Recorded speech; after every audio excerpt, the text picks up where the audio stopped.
Welcome to Out of Zion with Susan Michael, an exploration of the Bible and the land of Israel. From ancient biblical sites to the story behind the stories, join Susan on a journey through the most exciting book on the planet.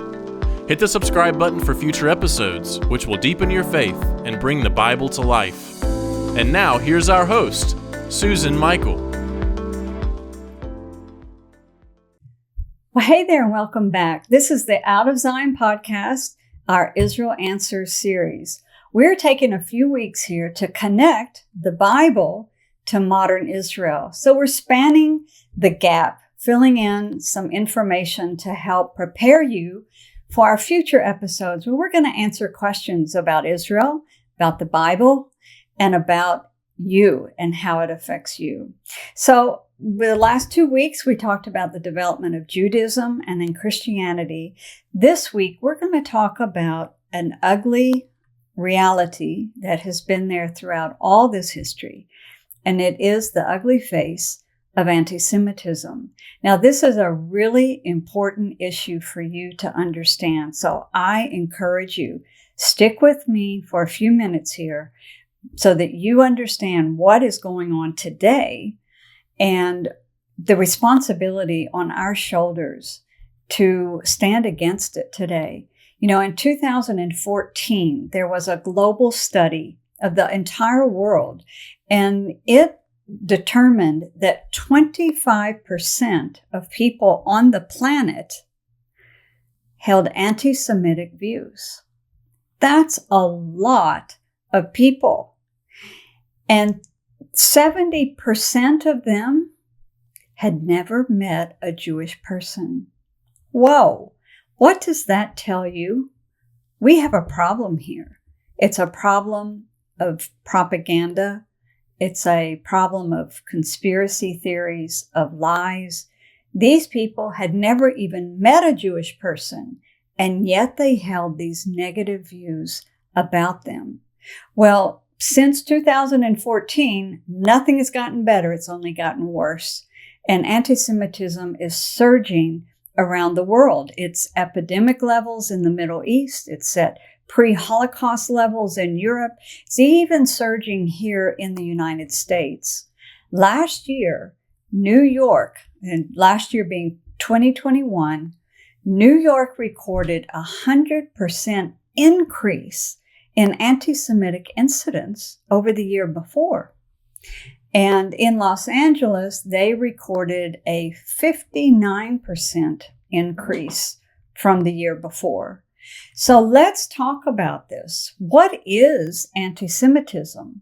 Well, in simple terms, it is hatred of or bigotry towards Jews. But I'm going to use a term every once in a while of Christian anti-Semitism.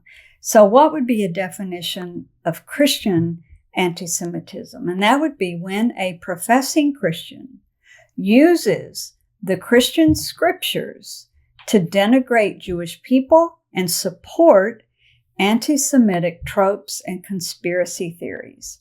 That's what we call Christian anti-Semitism. Now, many of you listening to me are evangelical Christians, and you would argue there can be no such thing as Christian anti-Semitism.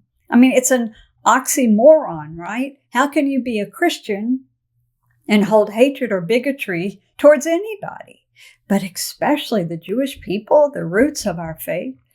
Unfortunately, history has proven that it is a reality. Now, the picture that I know of that helps you to understand this evil of anti-Semitism is to talk about it in terms of a mutating virus. Then it begins to make sense. We're all familiar with terminology about viruses these days, so it's not a big jump here. But the evil pursuit of the Jewish people has been around since the beginning of time, really, from millennia. And it's why the historian Robert Wistridge calls it the longest hatred. And every time we think that we have wiped out this irrational hatred of the Jewish people, it seems to be dying out. What it does is it just reinvents itself. It's like a virus. It'll go dormant for a while. You think you've got it. And then it comes out in a mutated form with kind of a different language, maybe a different face. But at the end of the day, it's all about the same goal, to rid the world of the Jewish people. So there's a lot of history. I won't go into it, where it kind of got started, where the roots of it are. But back even before the time of Christ, in the world of the empires, changing from the Persian Empire to the Greek Empire to the Roman Empire, there was a lot of back and forth with the Jewish people and these ruling empires. And there seemed to be the first anti-Semitic writing was out of Egypt. But in the Bible, our first story that seems to depict anti-Semitism, not just a pagan religion. So let me explain. All these empires were based on paganism, and you either worship the emperor himself or you worship the emperor's gods, and you were required to show your loyalty to the empire. And of course, the Jews couldn't do that. Their God had told them not to worship any other god. And later on, the Christians in the same boat. So this would often put them at odds with these pagan empires. But in the Bible, the story of the book of Esther seems to go a step further. This isn't about the Persian king and about worshiping him. This is a member of the royal court, the consort, Haman. He hates the Jews because they won't bow down to him.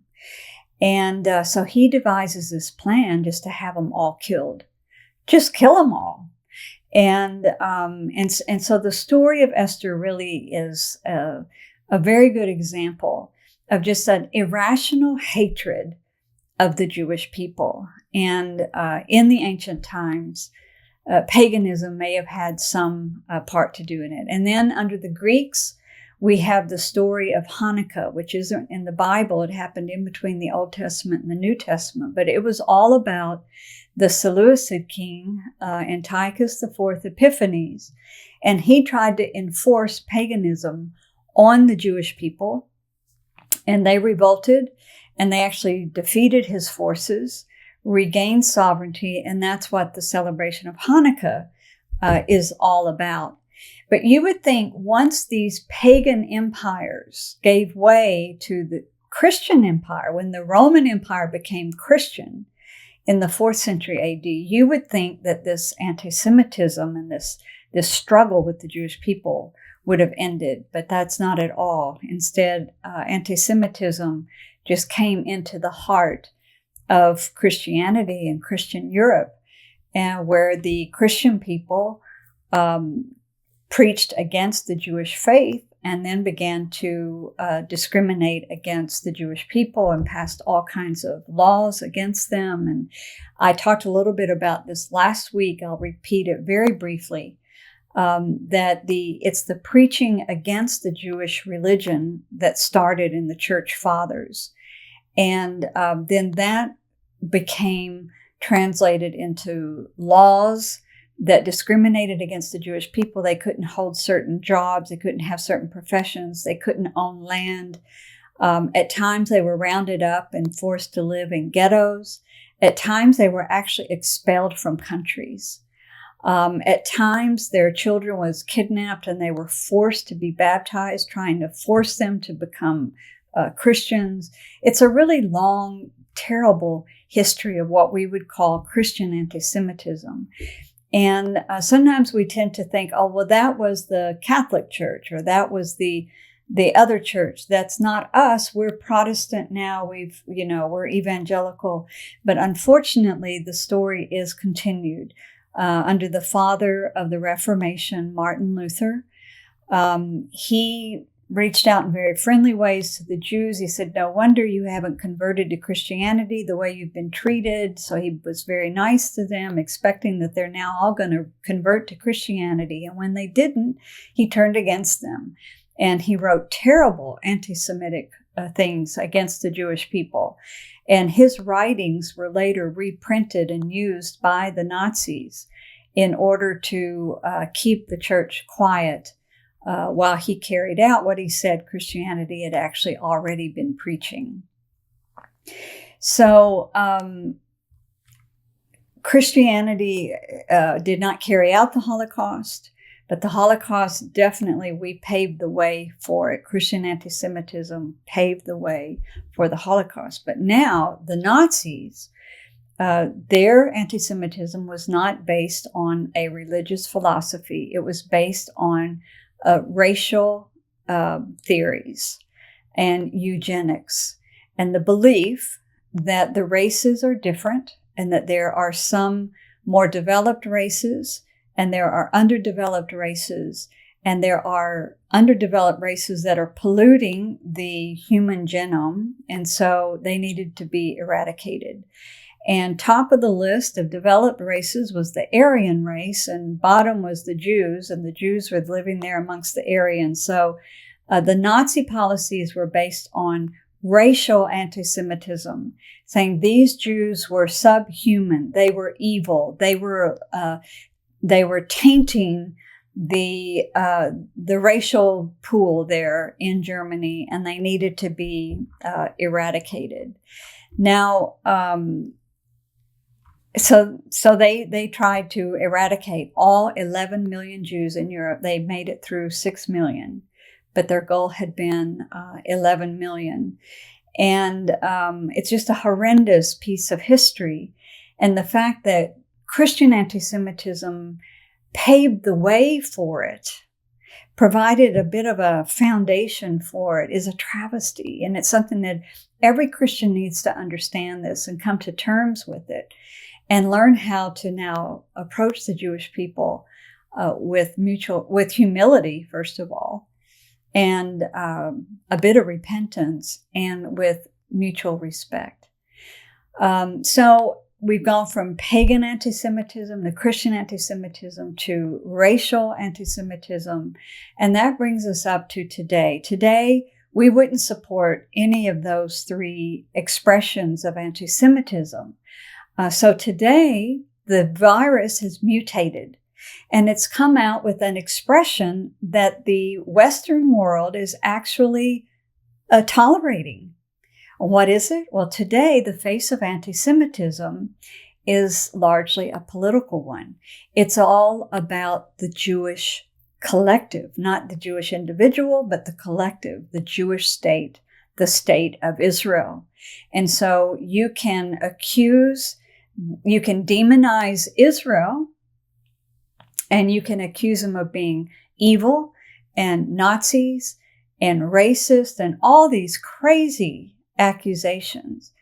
And the Western world will tolerate it. The world will tolerate it because this is an expression of anti-Semitism that has found the face for today. And it's a political face. Now, not all criticism of Israel is anti-Semitic. Of course not. Israel's not a perfect place. It's made up of fallible human beings, just like America is. I mean, America is far from perfect. But I love America, and I support America, and I love Israel, and I support Israel. But it doesn't mean that they're perfect. It doesn't mean I agree with everything that they do as a state or as a policy. But I've studied their history, and the facts are on their side. I know the people of Israel, and they are wonderful people, good-hearted people. And so we're going to talk more about these things in future episodes on our Israel Answers series. But let me move on, because there is one other type of anti-Semitism in the world today. I'm not going to spend any time on this one. But there is also another expression of anti-Semitism that the world tolerates, and it is the Muslim expression of anti-Semitism. So within Islam, there is a theological basis for anti-Semitism, but it's been beefed up with racial ideologies that came down through the Nazi ranks to the Middle East back earlier in World War II. And it also has a political expression because of the situation with the Palestinians. And so it's not purely religious, but it is religious, it is political, and it does have racial undertones. And yet, a secular globalist West tolerates it. It's mind-blowing. But that is because anti-Semitism is actually an evil spiritual force. It's not just a political force. It's not just a social force. It's not just anything that can be explained away or gotten rid of. It keeps coming back. It is always there, and it is a relentless evil pursuit of the Jewish people. Now, this brief outline shows you there is no rational explanation for this other than a biblical one. We have to understand spiritual realities to understand anti-Semitism and its history. So we go all the way back to the Garden of Eden. And in Genesis 3:15, where God tells the serpent, he says, I will put enmity between you and the woman and between your offspring and hers.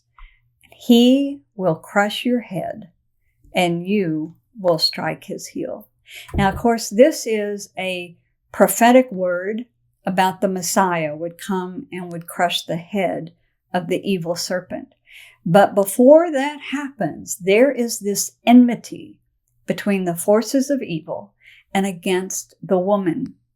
And there's another scripture that depicts this beautifully, and that's in the New Testament, in the book of Revelation, chapter 12.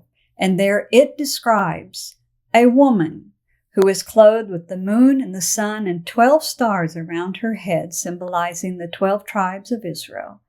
And she is pregnant and going to give birth to the male child who will rule the world. And so this is a perfect depiction of the people of Israel and their calling to be the vehicle, the birthing people for God's plan of redemption. They're going to birth the Messiah into the world. And it says that sitting at her feet to devour the male child is this dragon. And later it says the dragon goes after the woman and she is whisked away into the wilderness for safety. And then he comes after her again, and it says the earth just protects her. So the the dragon gets so mad because he cannot get at the woman, Israel. So he goes after her other offspring, those with the testimony of Jesus. So the enmity, the spiritual enmity against Israel is the same enmity that goes back to the Garden of Eden. It is against the Messiah that's going to come and crush the head of the evil one. And until then, he will do everything he can to stop that from happening. And if he can destroy the woman, he will destroy God's plans and purposes. If he can destroy the church, he will have destroyed God's plans and purposes. So another scripture that I always quote that for me describes this, the biblical explanation of anti-Semitism is in the Psalms, Psalm 83, verses 1 through 4, just picking a few of the phrases here and there, but in brief it says, O God, those who hate you have said, let us wipe them off, let us cut them off as a nation, that the name of Israel would be no more. So this is very clear that it is the enemies of God himself that are after his people Israel. It is a spiritual battle. And this is why, my friends, that we as Christians are called to pray for them, to bless them, and to stand in solidarity with them, because we understand the spiritual battle and we have been equipped with the spiritual weapons to fight spiritual battles in prayer. And so this is our calling in these days. And this is why it's so important that we make this connection between the Bible and Israel today, this evil pursuit that we must stand against. So I hope that you have learned something today. I would like to offer you a free booklet If you want to understand more about just what I've covered today, this history of anti-Semitism, I wrote a little booklet, very simple, easy to read, to equip you so that you can review it. You have something you can share with others. So in today's show notes, we give you a link to where you can download that book. You'll find it on the outofzionshow.com website under resources, free resource for you. Take advantage of it. So we're going to be back here next week.